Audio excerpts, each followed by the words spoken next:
नमस्कार, मैं शिवानी। बिहारी न्यूज में आपका स्वागत है। आज है 25 अप्रैल, दिन शुक्रवार। खबरों की ओर बढ़ने से पहले एक नजर डालते हैं आज की टॉप हेडलाइंस पर।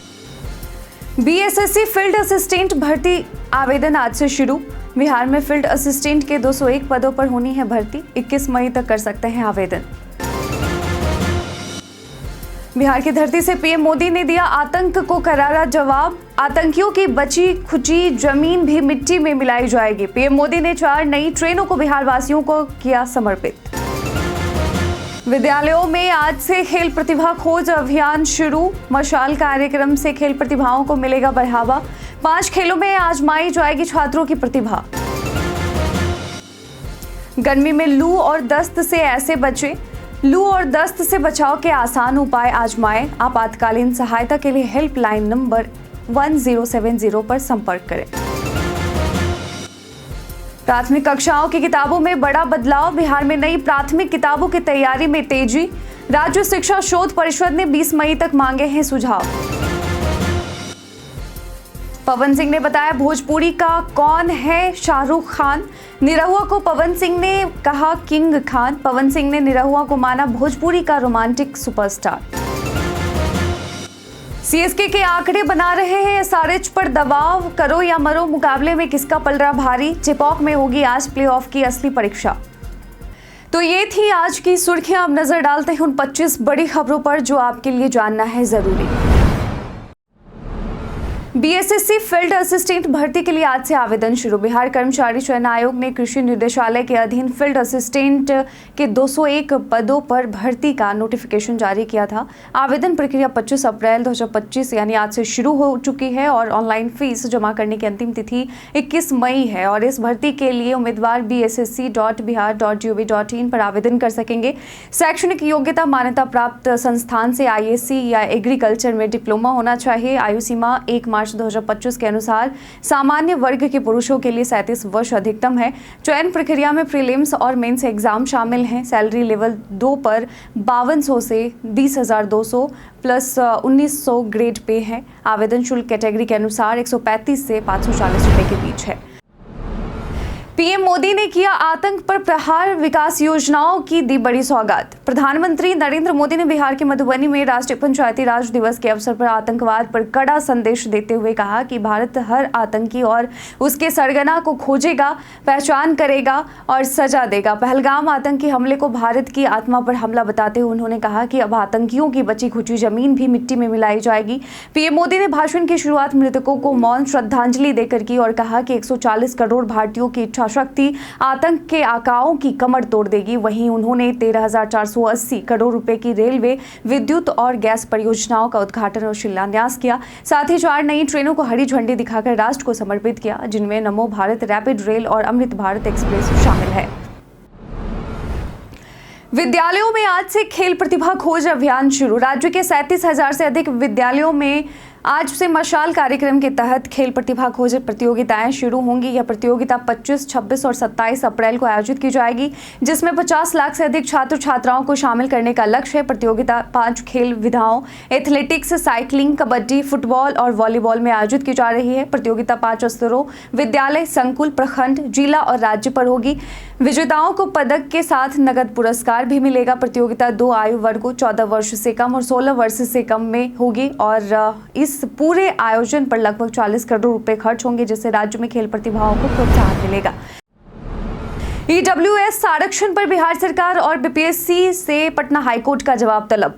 बिहार में प्राथमिक शिक्षक भर्ती में आर्थिक रूप से कमजोर वर्ग यानी ईडब्ल्यूएस को 10% आरक्षण न देने पर पटना हाईकोर्ट ने राज्य सरकार और बिहार लोक सेवा आयोग से जवाब तलब किया है। याचिकाकर्ताओं ने आरोप लगाया कि भर्ती विज्ञापन संख्या 22/2024 में ईडब्ल्यूएस वर्ग के लिए उचित आरक्षण नहीं दिया गया, जो कि 2019 के अधिनियम के तहत अनिवार्य था। वरीय अधिवक्ता अभिनव श्रीवास्तव ने यह भी कहा कि महिलाओं को विभिन्न वर्गों में आरक्षण देने में असमानता है। कोर्ट ने राज्य सरकार और बीपीएससी से 4 सप्ताह के भीतर शपथ पत्र दाखिल करने का निर्देश दिया है। अगली सुनवाई 23 जून को होगी। गर्मी से बचाव और दस्त की रोकथाम के अपनाएं ये उपाय। गर्मी के मौसम में लू और दस्त जैसी बीमारियां आम होती हैं। लू के लक्षणों में गर्म, लाल और सूखी त्वचा, चक्कर आना, बेहोशी, सिर का हल्कापन, शरीर का तापमान 40 डिग्री सेल्सियस या फिर 104 डिग्री फ़ारेनहाइट से अधिक होना, उल्टी, तेज़ धड़कन, मांसपेशियों में कमजोरी, ऐंठन और सिर दर्द शामिल है। अगर किसी को लू के लक्षण महसूस हों तो उसे तुरंत ठंडे स्थान पर ले जाकर पानी पिलाएं और आपातकालीन सहायता के लिए हेल्पलाइन नंबर 1070 पर संपर्क करें। वहीं दस्त की रोकथाम के लिए ORS घोल का उपयोग अत्यंत महत्वपूर्ण है। इसे तैयार करने के लिए 1 लीटर पानी में ORS पाउडर मिलाकर पिएं। दस्त के बाद ORS का सेवन करें, सफाई का ध्यान रखें और आशा या ANM से मदद प्राप्त करें। व्हाट्सएप का नया chat privacy feature launch. WhatsApp ने यूजर्स की प्राइवेसी को और मजबूत करने के लिए नया एडवांस्ड चैट प्राइवेसी फीचर पेश किया है। यह फीचर ग्रुप और इंडिविजुअल चैट में दूसरों को चैट एक्सपोर्ट करने और मीडिया सेव करने से रोकता है। इसके एक्टिव होने पर कोई भी यूजर चैट कंटेंट को व्हाट्सएप से बाहर शेयर नहीं कर सकता और मीडिया फाइल्स ऑटोमेटिकली डाउनलोड नहीं होंगी। यह खासतौर पर उन ग्रुप्स में फायदेमंद है जहां सभी मेंबर्स एक दूसरे को अच्छे से नहीं जानते। यह फीचर iOS और एंड्रॉयड दोनों प्लेटफॉर्म पर उपलब्ध है। इसे ऑन करने के लिए चैट नेम पर टैप करें, फिर एडवांस चैट प्राइवेसी में जाकर इस फीचर को एक्टिव करें। यह लेटेस्ट व्हाट्सएप वर्जन यूज करने वाले सभी यूजर्स के लिए रोल आउट किया जा रहा है।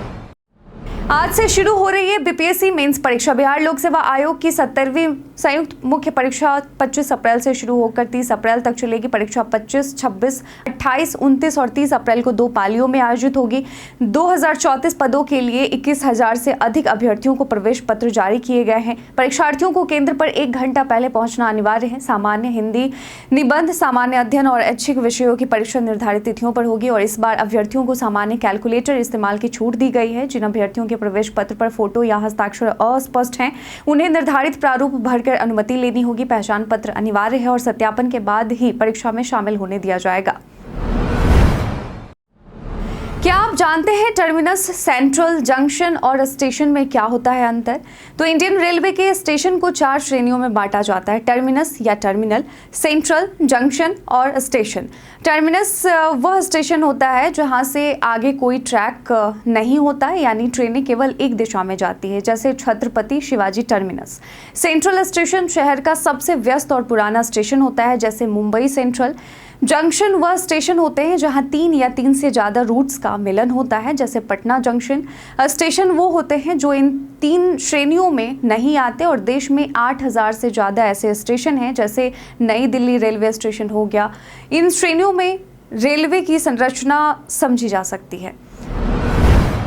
पाकिस्तानी नागरिकों को छोड़ना होगा भारत। पहलगाम आतंकी हमले के बाद केंद्र सरकार ने कड़ा कदम उठाते हुए पाकिस्तानी नागरिकों के सभी वीजा तत्काल प्रभाव से रद्द कर दिए हैं। भारत सरकार ने 27 अप्रैल 2025 से सभी मौजूदा वैध वीजा को रद्द करने का फैसला लिया है, जबकि मेडिकल वीजा 29 अप्रैल तक ही मान्य रहेंगे।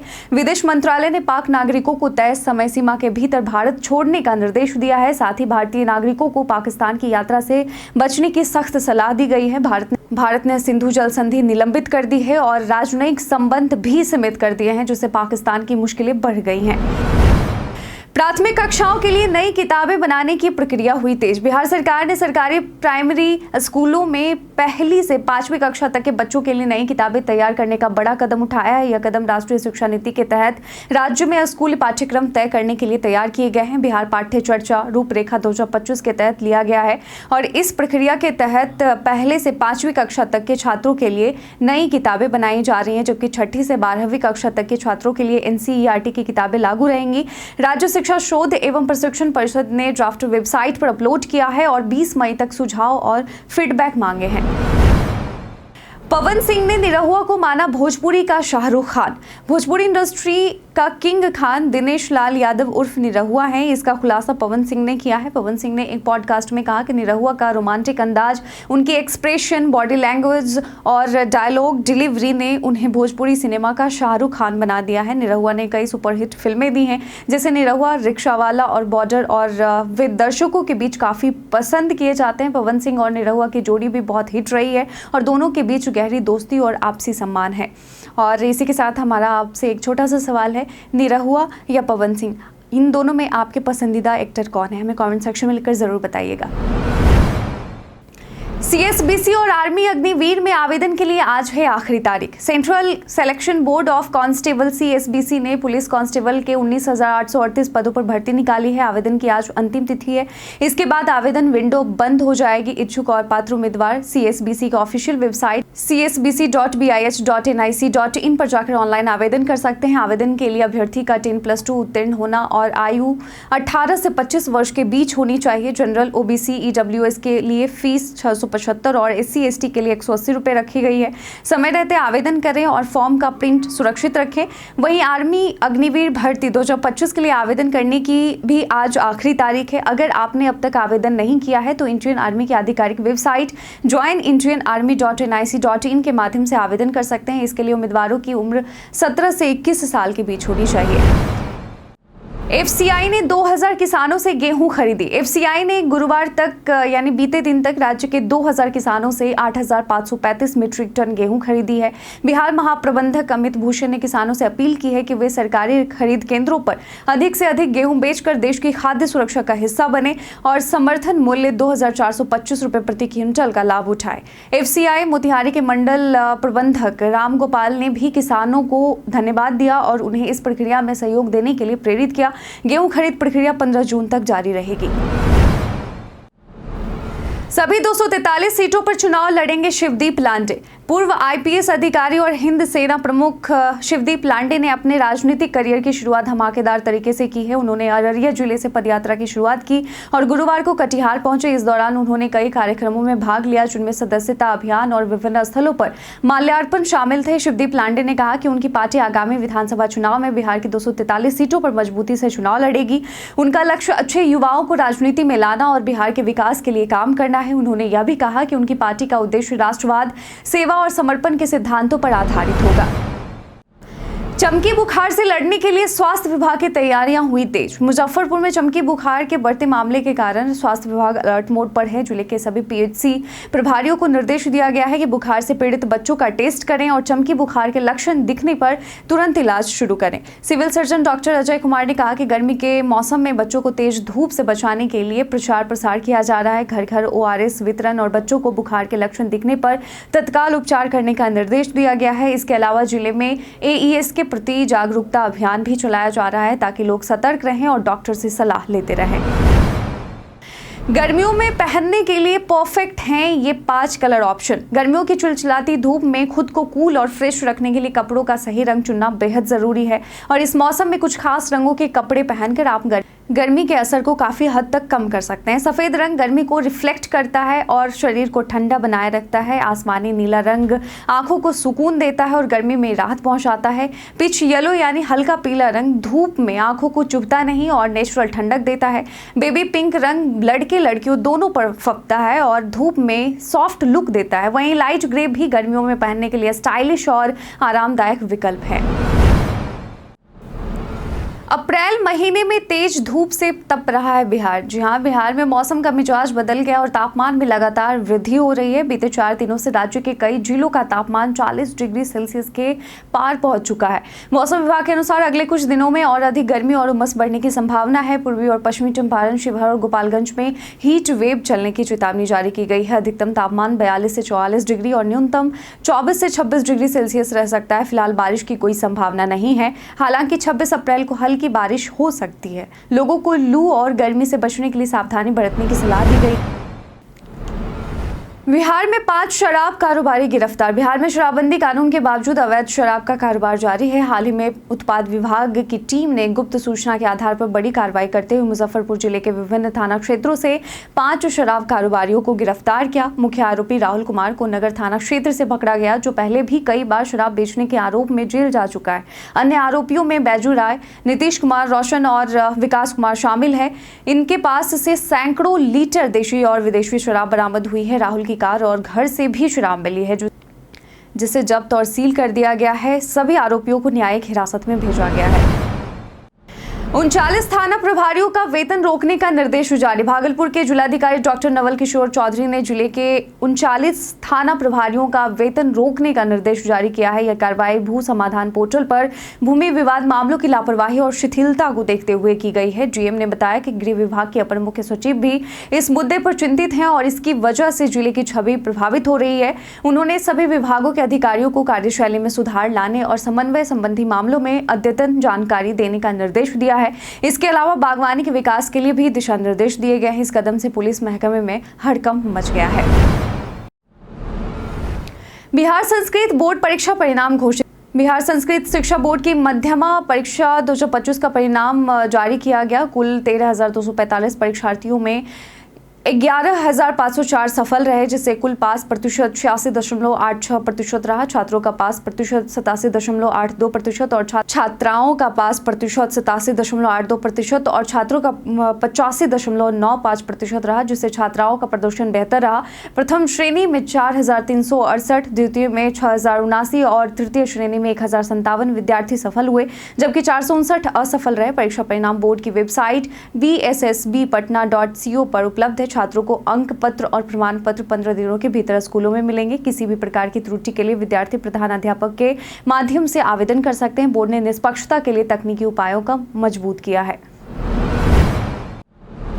चिराग पासवान ने बिहार चुनाव में भागीदारी का किया ऐलान। चिराग पासवान ने बिहार में चुनाव लड़ने को लेकर अपना सस्पेंस खत्म कर दिया। उन्होंने कहा कि वह बिहार की राजनीति में सहज महसूस करते हैं और बिहार के लिए काम करना उनका प्राथमिक उद्देश्य है। उनका मानना है कि बिहार से पलायन को रोकने और यहाँ के विकास में योगदान देने की दिशा में उनका काम अहम रहेगा। इसके अलावा चिराग पासवान ने तेजस्वी यादव पर तंज कसते हुए कहा कि वह महागठबंधन की बैठक में देर से पहुंचे, जो दर्शाता है कि तेजस्वी अपनी अहमियत को लेकर किस तरह का व्यवहार करते हैं और महागठबंधन के नेताओं को कैसे ट्रीट करते हैं।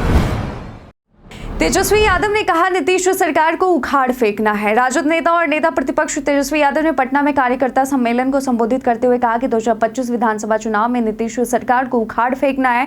उन्होंने कहा कि वक्त कम है, इसलिए कार्यकर्ता गांव-गांव जाकर पार्टी के संदेश और लालू प्रसाद यादव की विचारधारा को जन जन तक पहुंचाएं। उन्होंने नीतीश सरकार पर तीखा हमला करते हुए कहा कि राज्य में अफसरशाही हावी है और पंचायती राज प्रतिनिधियों को डराया जा रहा है।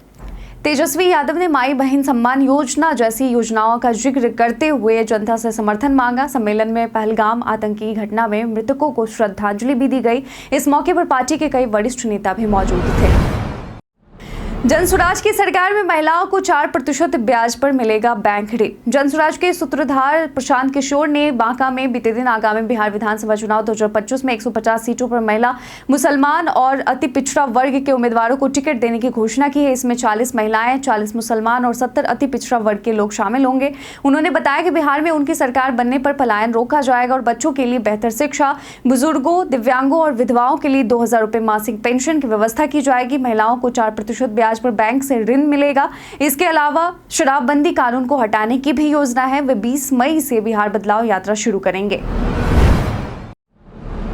आज खेला जाएगा सीएसके बनाम एसआरएच रोमांचक मुकाबला। आईपीएल 2025 का 18वां सीजन बेहद रोमांचक मोड़ पर है, जहां हर मैच प्लेऑफ की दौड़ को तय कर रहा है। 25 अप्रैल को चेन्नई के यानी आज चेन्नई के चिपॉक स्टेडियम में सीएसके और एसआरएच आमने सामने होंगे। दोनों ही टीमें अब तक 8 में से 6 मुकाबले हार चुकी है और पॉइंट्स टेबल में सबसे नीचे है। ऐसे में यह मुकाबला करो या मरो जैसा होगा। आंकड़ों की बात करें तो अब तक चेन्नई और हैदराबाद के बीच 21 मैच खेले जा चुके हैं, जिनमें से 15 बार सीएसके को जीत मिली है, जबकि एसआरएच केवल 6 मुकाबले ही जीत सकी है। ऐसे में रिकॉर्ड के लिहाज से चेन्नई का पलड़ा साफ तौर पर भारी नजर आता है। भारत के इतिहास में आज की तारीख कई कारणों से है दर्ज। 1982 में आज के दिन दिल्ली में टेलीविजन पर पहली बार रंगीन प्रसारण की शुरुआत हुई। 1905 में दक्षिण अफ्रीका में अश्वेतों को मताधिकार मिला। 2021 में राजन मिश्रा भारत के प्रसिद्ध शास्त्रीय गायक थे, उनका निधन हुआ। 1969 में IM विजयन भारत के प्रसिद्ध फुटबॉल खिलाड़ी हैं, उनका जन्म हुआ।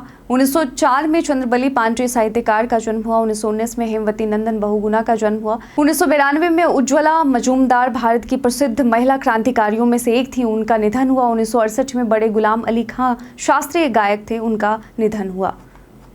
हम प्रतिदिन आपसे 5 ऐसे जरूरी सवाल और उसके जवाब पूछते हैं जो कि बीपीएससी, बिहार पुलिस दारोगा समेत एसएससी जैसे अन्य प्रतियोगी परीक्षाओं में काम आएंगे। सवाल इतिहास, बिहार स्पेशल, विज्ञान, करंट अफेयर्स और भूगोल से रहेंगे। पूछे गए 5 सवाल में आपने कितना सही उत्तर दिया है यह हमें कमेंट सेक्शन में लिखकर जरूर बताएं। आज का हमारा पहला सवाल है, बिहार में राजनैतिक पीड़ित दिवस कब मनाया गया था? ऑप्शन ए 15 अगस्त 1930, ऑप्शन बी 10 अगस्त 1929, ऑप्शन सी 10 अगस्त 1930, ऑप्शन डी 15 अगस्त 1929। इसका सही उत्तर है ऑप्शन बी 10 अगस्त 1929। बिहार के किस जिले में विराट रामायण मंदिर स्थित है? Option A Patna, option B Gaya, option C Purvi Champaran, option D Bhagalpur. इसका सही उत्तर है ऑप्शन सी पूर्वी चंपारण। आज का तीसरा सवाल है, बिहार के किस जिले में फसल सघनता सबसे अधिक है? Option A Sheohar, option B Supaul, option C Jehanabad, option D Patna. इसका सही उत्तर है ऑप्शन सी जहानाबाद। आज का चौथा सवाल है, किस संगठन ने ग्लोबल एजुकेशन मॉनिटरिंग रिपोर्ट 2024 जारी की? Option A UNICEF, option B IMF, option C UNESCO, option D ASEAN. इसका सही उत्तर है ऑप्शन सी यूनेस्को। आज का पांचवा और आखिरी सवाल है, तृष्णा वन्यजीव अभयारण्य किस राज्य में स्थित है? Option A Manipur, option B Tripura, option C Paschim Bengal, option D Assam. इसका सही उत्तर है ऑप्शन बी त्रिपुरा। बीते दिन हमारे द्वारा पूछे गए सवाल का आप लोगों में से बहुत लोगों ने अपना जवाब में कमेंट सेक्शन में लिख कर दिया था। जिन्होंने हमारे द्वारा पूछे गए सवाल का जवाब दिया उनके नाम है मनोज दास, नौशाद रजा, विजय घायल, मुन्ना प्रसाद, अब्दुल मनन, राजीव कुमार, अनवर करीम खान, राकेश मिश्रा, रवि मोहन वर्मा, अहमद मियाँ, सपना, सूरज कुमार, अतीक खान, बबलू कुमार और किरण देवी। इसके साथ ही बढ़ते हैं आज के सवाल की ओर। आज का सवाल है कि पहलगांव जैसे हमलों को रोकने के लिए भारत सरकार को क्या नए कदम उठाने चाहिए और क्या ठोस कदम उठाने चाहिए? आप अपना जवाब में कमेंट सेक्शन में लिखकर जरूर बताइएगा। आज के बुलेटिन में बस इतना ही। बिहार के तमाम खबरों के साथ बने रहने के लिए देखते रहें बिहारी न्यूज़। और साथ ही अगर आप यूट्यूब चैनल पर देख रहे हैं तो चैनल को सब्सक्राइब कर लें। अगर आप फेसबुक पेज पर देख रहे हैं तो लाइक और फॉलो करना ना भूलें। धन्यवाद।